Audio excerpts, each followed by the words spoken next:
자, 오늘은 슬기로운 종이라고 하는 제목으로 우리가 잠시 하나님의 말씀을 생각해 보도록 하겠습니다. 사실 이 종이라고 하는 단어가 그렇게 매력적인 단어는 아닙니다. 사실 굉장히 굴욕적인 단어라고 이렇게 말씀을 드릴 수가 있죠. 그럼에도 불구하고 바울은 로마서 1장 1절에 보니까 자기 자신을 소개할 때 예수 그리스도의 종 바울이라고 자기를 소개하고 있는 걸 볼 수가 있습니다. 종이라고 하는 이미지가 그렇게 썩 좋은 이미지가 아님에도 불구하고 자신을 가리켜 그리스도의 종이다 이렇게 고백을 하고 있다고 하는 것입니다. 그런데 더 놀라운 것은 성경에 예수님을 가리켜서 종이라고 이렇게 말씀을 하고 있어요. 빌립보서 2장 7절 말씀에도 보니까 그는 근본 하나님과 본체시나 하나님과 동등됨으로 취할 것을 여기지 아니하시고 자기를 비어 종의 형체를 가지사 사람과 같이 되셨다고 성경이 말씀을 하고 있습니다. 마태복음 12장 18절 말씀에도 보니까 예수님을 가리켜서 종이라고 이렇게 말씀을 하고 있죠. 나의 종이다. 또 이사야 42장과 53절에 보니까 나의 종이다. 택한 종이다. 이렇게 말씀을 하고 있어요. 성경은 예수님을 가리켜서 종이라고 이렇게 말씀을 하고 있습니다. 왕이라고 해도 부족한데 예수님을 가리켜서 종이라고 이렇게 말씀을 하고 있다고 하는 것입니다. 마찬가지로 우리 신자들도 하나님의 자녀임과 동시에 우리 각자는 하나님의 종이라고 이렇게 말씀을 드릴 수가 있어요. 하나님의 종이다. 우리는 하나님의 종이라고 하는 신분을 가졌어요. 그러므로 그 신분에 합당하게 살아야 되겠습니다. 실제로 우리가 말로만 종이라고 하지 말고 실제로 우리가 삶 속에서 하나님의 종으로 예수 그리스도의 종으로 살아가야 되겠습니다. 어떤 분들은 자기를 자랑하기 위해서 자기를 증명하기 위해서 때로는 자기를 하나님의 종이다 그렇게 이야기하는 사람도 종종 있습니다. 자기를 자랑하기 위해서 마치 하나님의 종이라고 고백하는 것은 바람직한 태도라고 볼 수 없어요. 자기를 증명하기 위해서 자기를 굉장히 거룩하고 경건한 자로 포장하기 위해서 내가 하나님의 종이다 그렇게 이야기하는 것은 바람직한 태도라고 볼 수 없는 것입니다. 종이 갖는 그 무게 그리고 그 책임을 생각할 때 사실 우리는 자기를 포장하기 위한 도구로 하나님의 종이라고 말하는 것은 굉장히 잘못된 태도라고 하는 것입니다.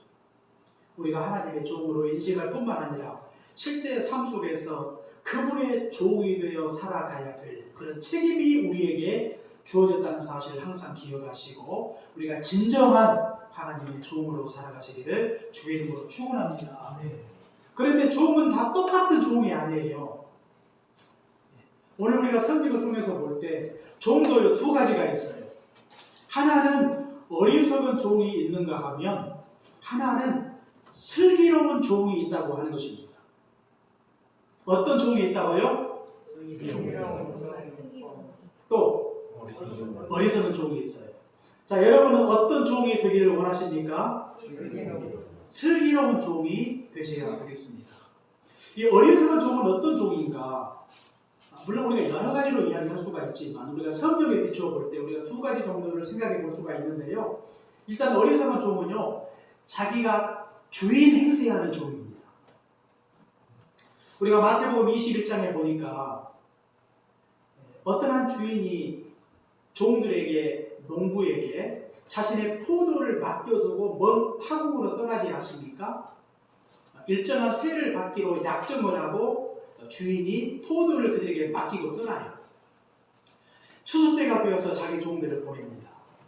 그리고 세를 받기 위해서 그들을 보낸 이 악한 농부들이 세를 받기 위해서 왔던 그 주인의 종들을 때리고 죽이고 돌로 던져요. 그리고 그 다음에 더 많은 종들을 보냈는데 이번에도 똑같이 종들에게 그 같은 행패를 일삼고 있는 걸 볼 수가 있고요. 이번에는 자신의 아들을 보내죠. 아들을 보내면 그들이 그 약속한 그 열매를 그들에게 줄 것이라고 생각을 하고 자신의 아들을 보냈지만, 이번에는 이 악한 농부들이 뭐라고 이야기하는가 하면, 그가 상속자니까 그를 죽여서 우리가 이 포도를 취하자 이러면서 상속자를 죽여버립니다. 그러니까 이 농부들은 얼마나 악한 자들인지 알 수가 있죠. 그들은 주인으로부터 포도를 맡아 일정한 열매를 얻는 자들이지 포도의 주인은 아닙니다. 그런데 이 악한 자들은 마치 그 포도원이 자기의 것으로 착각을 하고 주인 행세를 하고 있다고 하는 것입니다. 얼마나 악한 자들인지 몰라요. 우리는 이런 자를 가리켜서 어리석은 종이라고 이렇게 이야기를 할 수가 있어요. 자기 것이 아니에요. 그렇지만 마치 자신의 것으로 착각을 하고 있다고 하는 것입니다. 이게 바로 이 어리석은 자들의 특징이라고 이렇게 말씀을 드릴 수가 있죠. 하나님께서 우리를 하나님의 종으로 삼으시고 우리에게 모든 것을 맡겨주셨습니다. 하나님이 우리에게 주신 모든 것은 우리의 것이 아니에요. 하나님의 것인데 하나님의 것을 우리에게 맡겨주셨어요. 우리가 가진 생명도 누구의 것입니까? 하나님의 것이죠. 우리 마음대로 할 수 없는 것입니다. 살기 싫다고 목숨을 끊을 수가 없어요. 우리의 것이 아니에요. 우리 안에 있지만 우리의 것이 아닌 것이 바로 생명입니다. 하나님이 우리에게 주신 자녀들, 이게 우리의 것입니까? 우리의 소유가 아니에요. 우리가 마음대로 자녀를 우리의 소유처럼 부릴 수 없는 것입니다. 하나님이 우리에게 맡겨주신 것이죠. 우리는 단지 하나님이 맡겨주신 양육자에 불과하다고 하는 것입니다. 하나님이 우리에게 주신 시간, 우리의 것이 아닙니다. 하나님이 우리에게 주신 재능, 우리의 것이 아니에요. 하나님이 우리에게 주신 재물, 우리의 것이 아닙니다. 내가 열심히 수고해서 얻은 것인데 어떻게 이것이 나의 것이 아니라고 할 수가 있는가? 우리가 디모데전서 6장 7절과 8절에 보니까 우리가 세상에 아무것도 가지고 온 것이 없다 그랬어요. 세상에 아무것도 가지고 온 것이 없으면 내가 아무것도 가지고 가지 못하나니 너희가 먹을 것과 입을 것이 있은즉 족한 줄 알라, 이렇게 말씀을 하고 있죠. 우리는 세상에 아무것도 가지고 오지 않았어요. 뭐 쌀 한 섬이라도 지고 오신 분 계세요? 딱 태어나고 보니까 막 등에 그냥 쌀 한 섬이 딱 이렇게 짊어지고 태어나신 분이 있습니까? 아무것도 가지지 않은 채 벌거벗은 채로 이 세상에 태어나지 않았습니까? 우리의 것이 아무것도 없는 거예요. 또 죽게 되면 또 아무것도 가지고 가지 않습니다. 심지어 우리 이름으로 소유했던 거 죽고 나면요 다 그냥 다른 사람 명의로도 바뀌지 않습니까? 우리가 가져갈 수 있는 것이 아무것도 없다고 하는 것입니다. 하나님이 다 우리에게 맡겨주셨어요. 그러므로 우리가 주의를 감당할 때 뭔가 내가 가진 것으로 내가 하나님 앞에 선심을 쓰는 양 우리가 그것을 활용하는 것이 아니라 하나님이 원래 하나님의 소유고 하나님의 것인데 잠시 하나님이 우리에게 맡겨주신 것으로 우리가 주의 일을 감당하는 자들임을 항상 기억해야 되겠습니다.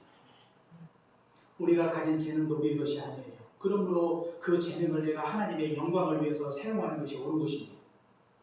마치 내가 가진 재능과 내가 가진 물질이 나의 것인데 내가 하나님을 위해서 마치 선심을 쓰듯 내가 가진 것으로 뭔가 하나님께 적선하듯 그렇게 주의를 감당하는 태도는 바람직한 태도라고 볼 수 없는 것입니다.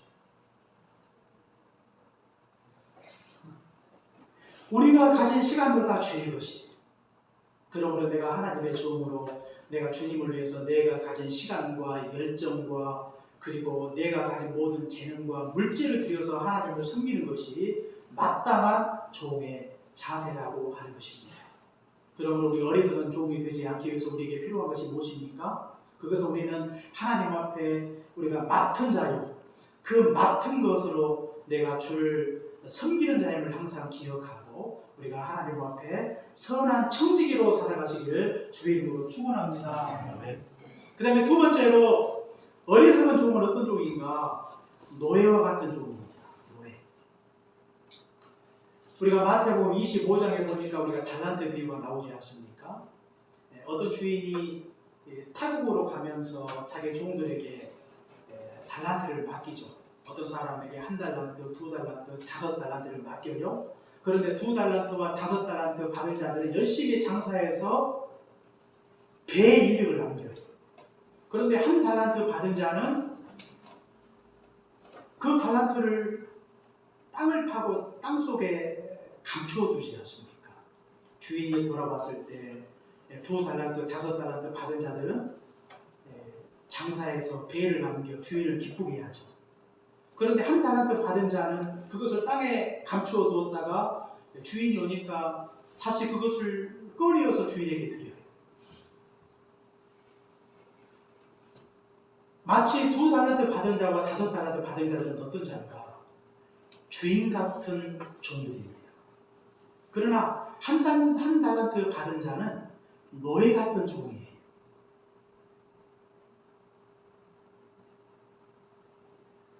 두 달란트, 5달란트 받은 자들은 나름대로 창의성이 있어요. 굉장히 능동적으로 일하지 않습니까? 그런데 1달란트 받은 자는 기계적으로 관리를 해요.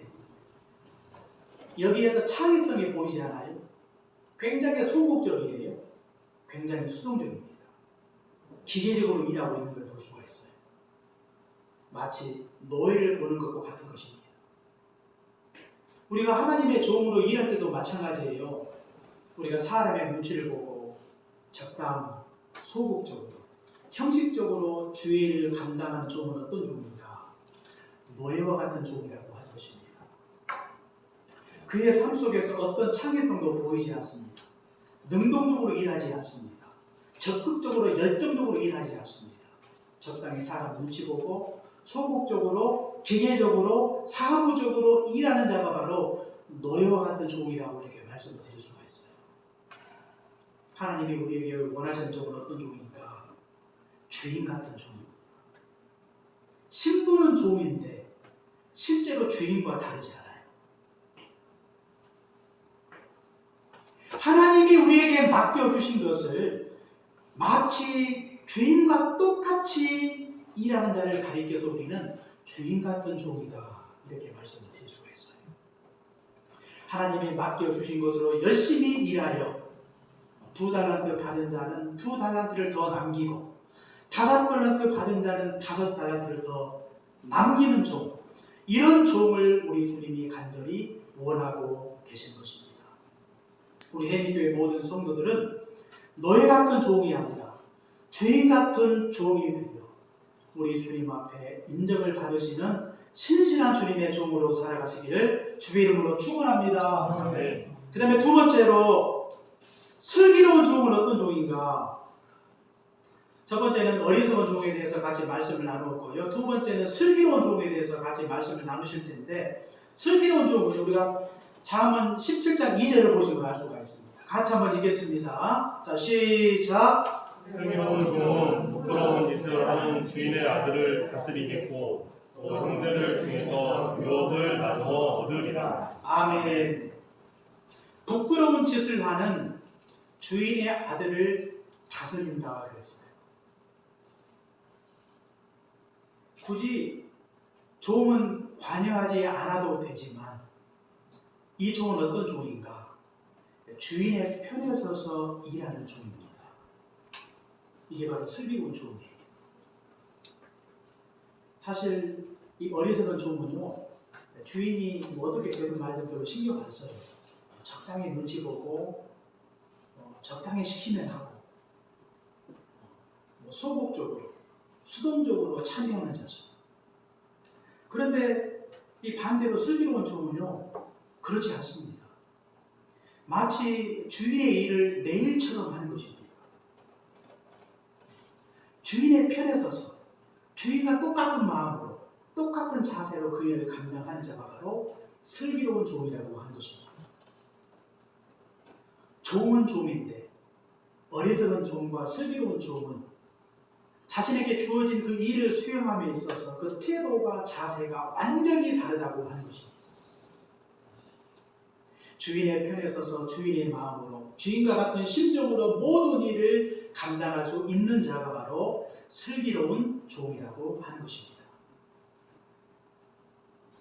바로 우리가 하나님의 종으로 하나님의 편에 서서 일할 수 있는 자, 이게 바로 슬기로운 하나님의 종이라고 하는 것이죠.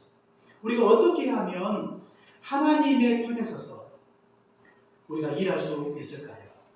하나님의 편에 서서 일하기 위해서는 가장 먼저 필요한 것이 무엇인가? 그것은 하나님의 마음을 알아야 돼요. 하나님의 마음. 그래야 우리가 하나님의 편에 서서 일할 수가 있죠. 하나님이 어떤 마음을 가지고 있는지, 하나님이 원하시는 것이 무엇인지, 하나님이 기뻐하시는 것이 무엇인지, 하나님의 뜻이 무엇인지, 이걸 알아야 되는 것입니다. 그래야 우리가 하나님의 편에 서서 일할 수가 있는 것이죠. 하나님의 마음을 모르고 우리가 어떻게 하나님의 뜻대로 살 수가 있겠어요? 우리가 로마서 12장 2절에 보니까 하나님의 선하시고 기뻐하시고 온전하신 뜻이 무엇인가 분별하도록 하라, 이렇게 말씀을 하고 있죠. 신자들은요, 하나님의 마음을 알아야 돼요. 어떻게 우리가 하나님의 마음을 알 수가 있을까요? 어떤 비상한 방법을 통해서 하나님의 마음을 아는 게 아니에요. 어떤 특별한 계시를 통해서 우리가 하나님의 마음을 아는 것이 아닙니다. 하나님의 마음은요, 이미 다 공개가 되어 있어요. 어떻게 해요? 말씀을 통해. 우리는 하나님의 말씀을 통해 하나님의 마음이 무엇인지, 하나님의 뜻이 무엇인지, 하나님이 우리에게 원하시는 것이 무엇인가를 알 수가 있어요. 그래서 어떤 분들은요, 하나님의 말씀을 가리켜서 하나님의 연애 편지다가 그렇게 이야기해요.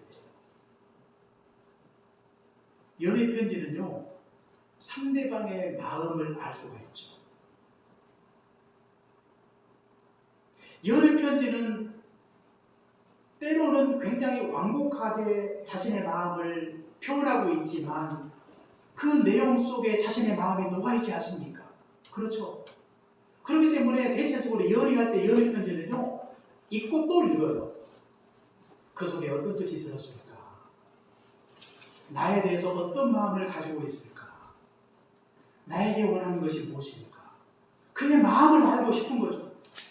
그래서 그가 말했던 말 한마디, 그리고 이 문장 하나, 이런 모든 것들에 다 의미를 두는 것입니다.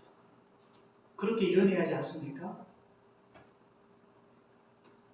그렇게 안 하셨어요? 그냥 남편이 누군지도 모르고 그냥 결혼식장에 딱 들어가 보니까 딱 누가 서 있는데 그냥 오케이 하고 그냥 결혼식 하셨어요? 과거에는 그렇게 많이 했죠.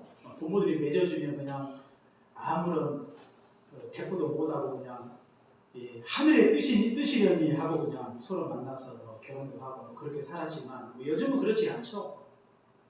충분히 교제하고 상대가 정말로 나를 사랑하고 또 상대가 하나님이 나에게 주신 짝이다 이렇게 믿을 때 그 사람을 배우자로 이렇게 받고 함께 부부가 되지 않습니까? 그렇기 때문에 우리가 상대방의 마음을 아는 게 참 중요한데 상대방의 마음이 굉장히 다양하게 표출이 되죠.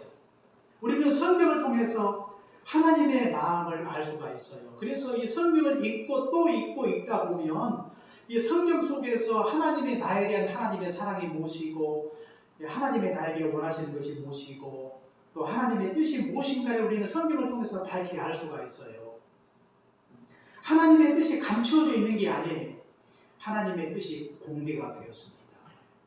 그렇기 때문에 정말로 내가 하나님의 뜻을 알고 싶다면 나를 향하신 하나님의 뜻, 우리의 가정을 향하신 하나님의 뜻, 그리고 이 시대를 향하신 하나님의 뜻을 알기를 원하신다면, 하나님의 교회를 향하신 하나님의 뜻이 무엇인가를 알기를 원하신다면, 우리는 하나님의 말씀 앞에 서야 되겠습니다.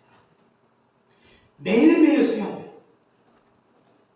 범사에 모든 일을 행함에 있어서 하나님의 뜻을 알고자 하는 간절한 열망이 우리 마음속에 있다면 우리는 하나님의 말씀 앞에 서야 되겠습니다. 그리고 그 말씀을 통해서 나와 이 시대를 향하신 하나님의 기쁘신 뜻을 깨달아 아시기를 바랍니다. 하나님의 마음을 알아야 우리는 진정한 하나님의 종이 될 수가 있고 슬기로운 하나님의 종이 될 수 있는 것입니다. 그리고 하나님의 뜻을 발견하고 난 이후에 우리에게 필요한 것이 무엇일까요? 그것은 하나님의 뜻대로 살기로 결단하는 것입니다. 결단이 필요하죠. 이런 결단을 가리켜서 우리는 신앙적 결단이다 이렇게 말씀을 드릴 수가 있어요. 우리가 지난주에 우리가 눕기 같이 말씀을 보지 않았습니까? 눕기. 그렇죠? 일요일학식을 통해서 다들 보셨죠? 이 눕기를 보니까 이 눕기는 우리가 잘 알고 있는 말씀인데 저는 눕기를 읽으면서 굉장히 은혜를 참 많이 받았어요.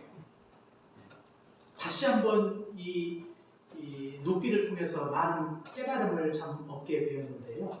참 은혜로운 말씀이다 그런 생각이 들었습니다. 여러분도 아마 눕기서를 읽으시면서 많은 도전을 받았을 텐데 특히 우리가 눕기를 보시면 이 룻이 자기 그 어머니의 권유를 받죠. 남편도 죽고 두 남편 다 죽죠.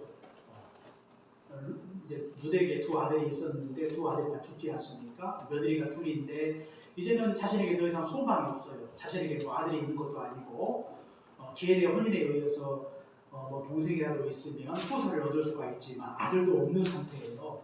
그들과 함께 베들레헴으로 돌아가는 것은 굉장히 잔인한 처사 아닙니까? 그래서 나오미는 두 며느리에게 권유합니다. 나를 따라오지 말고 너희 고향으로 돌아가라. 그런데 이 강력한 권유를 받고 이 오르바는 돌아가고 룻은 자기 시어머니와 끝까지 함께하기로 결단하죠. 어머니께서 가시는 곳에 나도 가고 어머니께서 머무시는 곳에 나도 머무르겠나이다.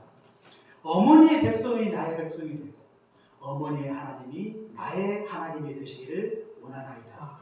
이렇게 룻이 고백을 하죠. 그의 주장이 너무나 강력했어요. 그는 나오미를 통해 하나님을 만났고 나오미를 자기 어머니를 떠나가는 것은 하나님을 떠나가는 것과 같다고 이렇게 생각을 하고 어머니의 하나님이 나의 하나님이 되기를 간절히 소망하는 마음으로 그가 신앙적 결단을 하고 자기 어머니와 끝까지 함께하기로 결단했다고 하는 것입니다. 그가 하나님의 뜻을 깨닫고 하나님의 뜻대로 살기로 결단한 거죠. 신앙적 결단을 했다고 하는 것입니다. 그랬더니 하나님께서 룻을 얼마나 크게 축복하십니까? 그의 인생을 회복해 하시고 그가 장차 메시아의 조상이라고 하는 영적인 큰 축복을 받습니다. 그에게는 더 이상 자기 생전에 좋은 남편을 기대할 수 없었지만 보아스라고 하는 좋은 남편을 만나요.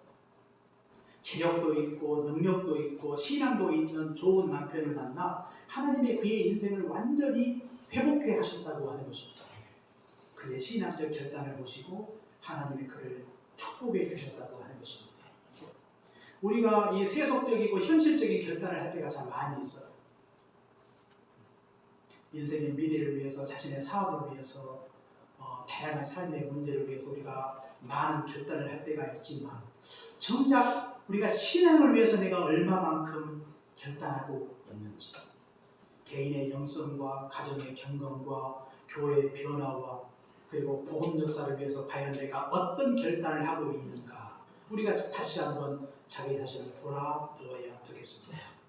먹고 살기 위해서 사업을 크게 늘리기 위해서 우리가 세상의 영화를 위해서 우리가 수없이 많은 결단과 결심을 할 때가 많지만 정작 우리 신앙의 경건과 거룩함을 위해서 과연 내가 어떤 결단을 하고 있는가 우리가 다시 한번 깊이 돌아보아야 되겠습니다.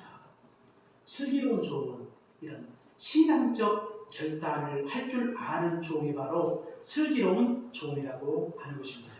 뿐만 아니라 이 슬기로운 종은요, 하나님의 편에서 일하기 위해 하나님의 마음을 알고 신앙적으로 결단하고 결국에 하나님의 뜻대로 순종하는 자가 바로 슬기로운 종이라고 하는 것입니다. 우리가 하나님의 뜻대로 순종하고자 할 때 여기에 일정한 자기 부인과 자기 희생이 필요한데 자기 희생을 아끼지 아니하고 철저하게 감수하는 자가 바로 진정한 하나님의 종이라고 하는 것입니다. 하나님의 뜻을 깨닫는 순간 그 어떤 희생과 대가를 치른다 할지라도 하나님의 뜻대로 철저하게 순종하는 종, 그것이 바로 슬기로운 종입니다. 그래서 종에게 있어서 가장 중요한 덕목이 무엇인가? 그게 바로 순종이에요. 종은 하나님이 명하시면 무조건적으로 순종하는 것입니다. 하나님의 명령은 거역할 수 없는 것입니다. 그것이 무엇이든 당장 나에게 어떤 손해가 있고 어떤 희생이 따르고 이게 중요하지 않습니다. 하나님께서 우리에게 명하시면, 주인이 우리에게 명하시면 우리는 하나님의 종으로 마땅히 그것을 거역할 수 없는 하나님의 엄미하신 명령으로 알고 그 명령에 내가 온전히 순종하는 종, 이것이 바로 슬기로운 종입니다. 뿐만 아니라 슬기로운 종은요, 즉각적으로 순종을 해요. 즉각적으로. 지체하지 않습니다. 하나님의 명령을 받고도 지체하면 우리가 자칫 불순종의 길로 갈 수가 있어요. 지체는요, 자칫 유혹에 빠질 수가 있어요.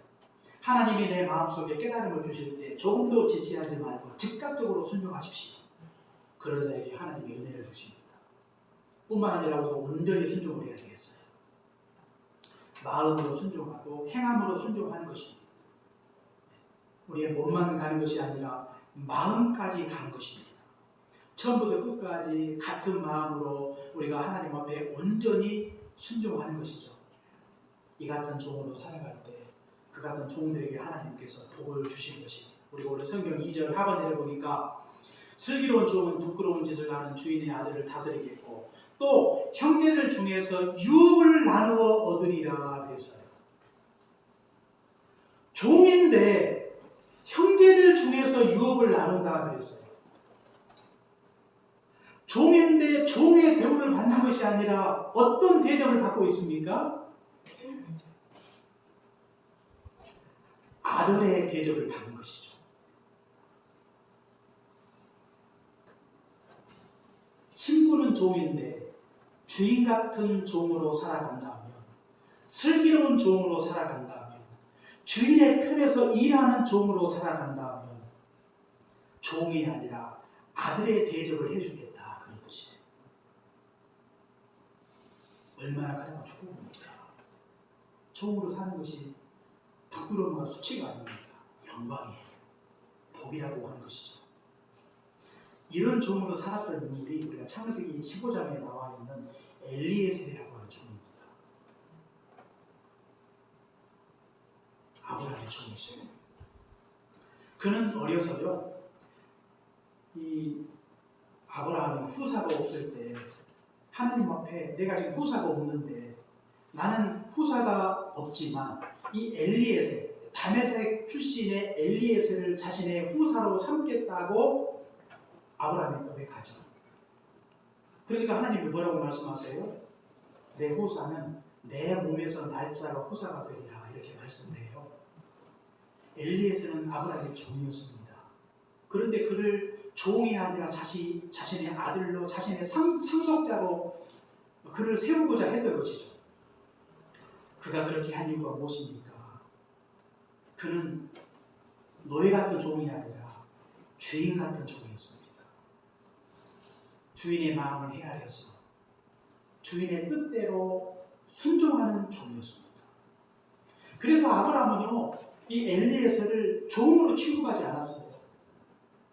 성경의 학자들은요, 이 엘리에셀은 나중에 우리가 창세기 24장에 보시면 엘리에셀이라고 하는 종이 또 등장하죠. 그 종이 등장하는데 아마 그 종이 엘리에셀일 것이다 이렇게 대부분 학자들이 주장을 해요. 이 엘리에셀, 이 종은 어떤 종입니까? 이삭이 후사를 정할 때 아브라함의 고향에 가서 이 아브라함의 아들이었던 이삭의 후사를 정했던 종입니다. 그런데 이 종은요, 아브라함의 모든 소유를 맡았다고 이렇게 성경이 말씀을 하고 있어요. 그러니까 종은, 그의 신분은 종인데 사실 아브라함의 아들과 똑같은 자리에서 일을 하고 있다고 하는 것입니다. 아들의 후사를 정하는 이 엄중한 일을 누구에게 맡기고 있어요? 자신의 종에게 맡겼다고 하는 것이죠. 그러니까 얼마나 이 종을 신뢰하고 또 이 종은 이 자신의 주인의 마음을 헤아리고 그 주인의 뜻대로 얼마나 충성하고 온전히 순종했는가를 알 수가 있어요. 그런 종이 아니라면 자신의 아들의 후사를 정하는 일을 그 종에게 맡길 수 없고 자신의 모든 소유를 그에게 맡길 수 없는 것입니다. 그는 노예 같은 종이 아니었어요. 주인 같은 종이었습니다. 신뢰할 수 있는 종, 안심하고 맡길 수 있는 종, 그에게 모든 것을 맡겨도 되는 그런 종이 바로 아브라함의 종 엘리에셀이었다고 하는 것입니다. 이 종은요, 주인의 마음이 어떠한지 잘 알고 있어요. 자신의 주인은 이 아들의 후사를 정함에 있어서 가나안 땅에서 후사를 정하지 않고 그 고향에서 후사 얻기를 원했고, 그리고 그 아들을 자기 고향에 데리고 가지 아니하고 떠나도록 한 이유가 무엇인가도 그가 종으로 알고 있었다고 하는 것입니다. 이 종은요, 이 주인의 마음을 완전히 잊고 있어요. 주인이 무엇을 원하고 있는지. 그리고 중요한 것은 자기 주인이 후사를 정하고자 자기 고향으로 그를 보내지 않습니까? 무슨 약속이 되어 있는 것도 아니에요. 정처 없이 하나님만 믿고 자신의 종을 보낸 것입니다. 종이 얼마든지 따져 모를 수가 있어요. 어떻게 후사를 정하는데 무슨 아들과 동행하는 것도 아니고 뭐 당장 아브라함이 가는 것도 아니고 그냥 종에게 맡겨서 하나님 믿고 가라, 하나님이 다 인도하실 것이다, 순종하게 하실 것이다, 이것만 믿고 가라는 거예요. 도저히 순종할 수 없는 일임에도 불구하고 주인의 말을 듣고 그가 온전히 순종했던 것입니다. 그랬더니 하나님께서 현장에서 그가 생각지 못했던 하나님의 예비하심을 직접 그가 경험하지 않습니까? 이게 바로 종이죠. 자기의 생각을 내려놓고 주인의 명령에 온전히 순종하는 종, 이게 바로 참된 종이라고 하는 것입니다. 그런 종은 종으로 끝나지 않습니다. 아들의 대접을 받습니다. 아들의 영광에 함께 참여하게 될 것입니다. 우리에게 종의 신분은 부끄러움이 아니에요. 영광이고 축복입니다. 하나님의 종으로 사는 것이 복이에요. 어리석은 종으로 살지 말고 슬기로운 종으로 사십시오. 하나님의 마음을 아시고 하나님의 뜻대로 순종하십시오. 종에게 있어 가장 중요한 것은 순종입니다. 주님도 이 땅에 종으로 오셔서 죽기까지 순종하셨어요. 그리고 순종한 자에게 하나님이 큰 영광을 허락해 주신 것입니다. 부끄럽다 여기지 말고 주님의 종으로 와라. 종으로 당당하게 주인 되신 하나님의 명령에, 하나님의 말씀에 항상 순종하셔서 아들의 영광에 함께 동참하시는 그런 복된 인생 살아가시기를 주의 이름으로 축원합니다. 기도하겠습니다. 사랑의 은혜 감사합니다. 우리는 하나님의 종인들로 믿습니다. 세상에서 종으로 사는 것은 부끄러운 일이지만 하나님의 종으로 사는 것은 영광스럽고 복된 것임을 다시 한번 깨닫게 하시니 감사합니다. 하나님 아버지, 우리가 주님의 종으로 주님의 마음을 헤아려 알게 하시고 주님의 뜻대로 순종하는 종으로 살아가게 하여 주옵소서. 하나님이 명령하시면 무조건적으로 순종하게 하시고 즉각적으로 순종하게 하시고 온전히 순종하게 하셔서 종임에도 불구하고 아들의 영광을 함께 누리는 복된 인생 살아갈 수 있도록 은총 베풀어 주시옵소서. 하나님 아버지, 우리가 교회를 섬길 때도 우리가 주인이 아니라 종이요 맡은 자임을 항상 기억하고 주께서 우리에게 허락하신 귀한 사명을 잘 감당할 수 있도록 은혜를 주옵소서.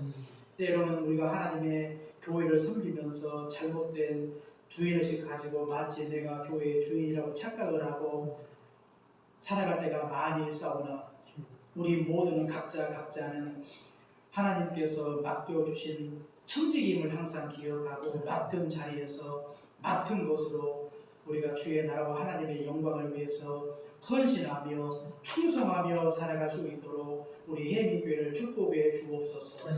하나님의 종들이 많이 모인 교회가 되게 하셔서 교회 가운데 주의 영광이 나타나게 하시고 하나님의 나라가 확장되게 하시고 교회가 변화받게 하시고 교회 가운데 복음의 강력한 역사가 나타나게 하옵소서. 예수님 이름으로 기도합니다. 아멘.